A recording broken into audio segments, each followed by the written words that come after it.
Welcome to this interview by Project Cargo Weekly. Our special guest of honor today is Mr. Richard Holgate.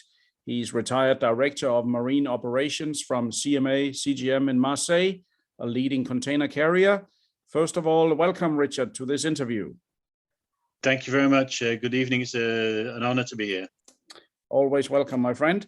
Richard, before I elaborate too much on, let's say, the questions I have in store for you today, can you explain to me, first of all, how does an English gentleman end up in France in the first place, and how did you get into shipping? I got into shipping, as soon as I left school when I was 18, and I went into straight into the Merchant Navy Officers Cadet Officer program. I did a 3-year cadetship, which put me on a second mate's certificate. Several years as mate, and then my chief officer certificate, and I ended up as chief officer. And when I hit 30, I decided that it was time's up, and I had a proposition from CMA CGM to join them as a ship planner, planning the container ships by computer program.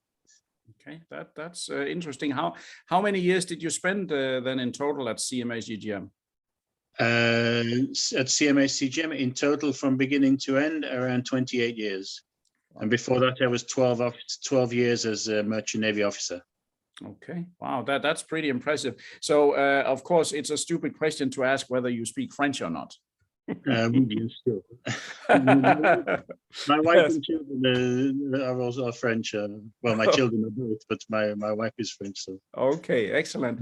And mix. Understand, Richard. Can you explain what does let's say Director of Marine Operations, or even though you're retired, you still recall at least how it was in your day, not too long ago. What does a guy like that do? Because the customers, they won't really see you, I suppose, right?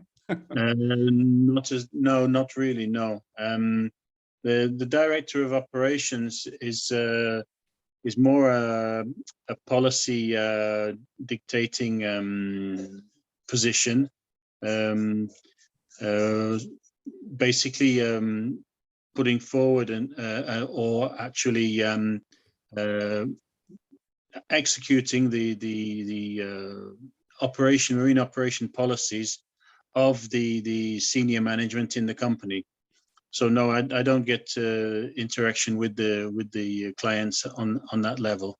Okay, I understand, and of course, as this let's say newsletter is very much focused on oversized and project cargoes. There is a lot of planning to be made when moving something else than just boxes.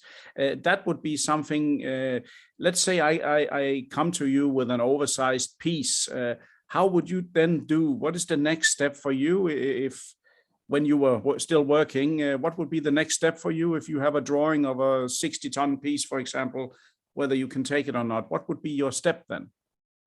Well, the step, the first step would be to if it's a break bulk piece, would be to analyze whether there was sufficient space on the ship for that piece on the particular run.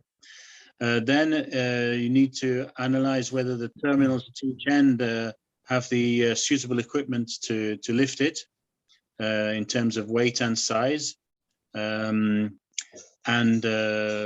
also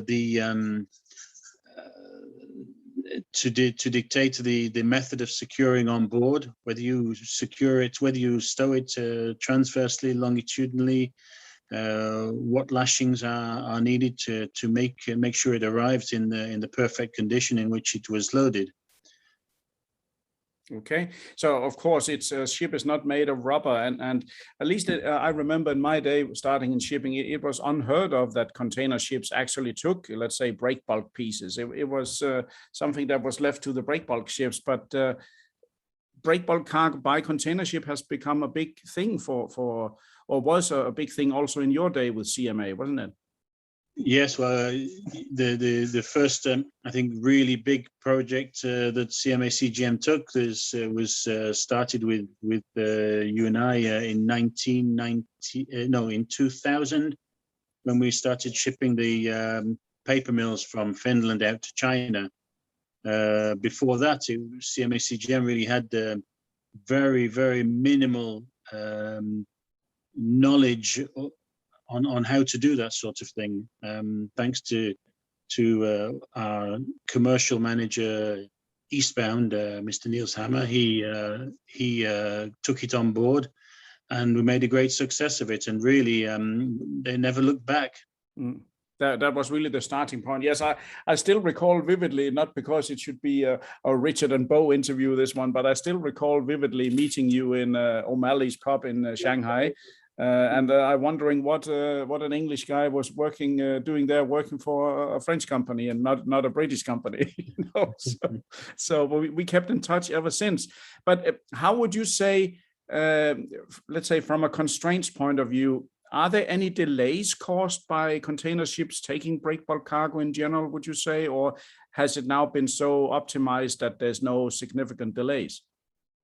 There's any delays. So let's say if you try and compare the loading time of a piece of break bulk with the loading time of containers, if your piece of break bulk is taking the space of 20 or 30 containers, and if you're loading, of course, on one crane, it's going to take a lot more time.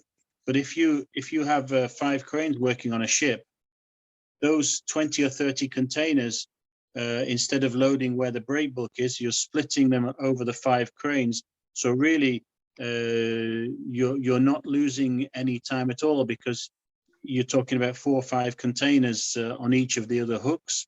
So you spread your delay, you spread your time consumed over all the cranes, and any delay is really minimal if it's well planned by the ship planner. Okay, I understand. So there is some coordination to be done. Would you be able to recall? I mean, of course, when did you in effect retire from CMA CGM? It's a couple of years now, or? In December 2018. 18, so almost 3 years coming this December. And how do you miss the seafaring or the, let's say, the shore seafaring life at all?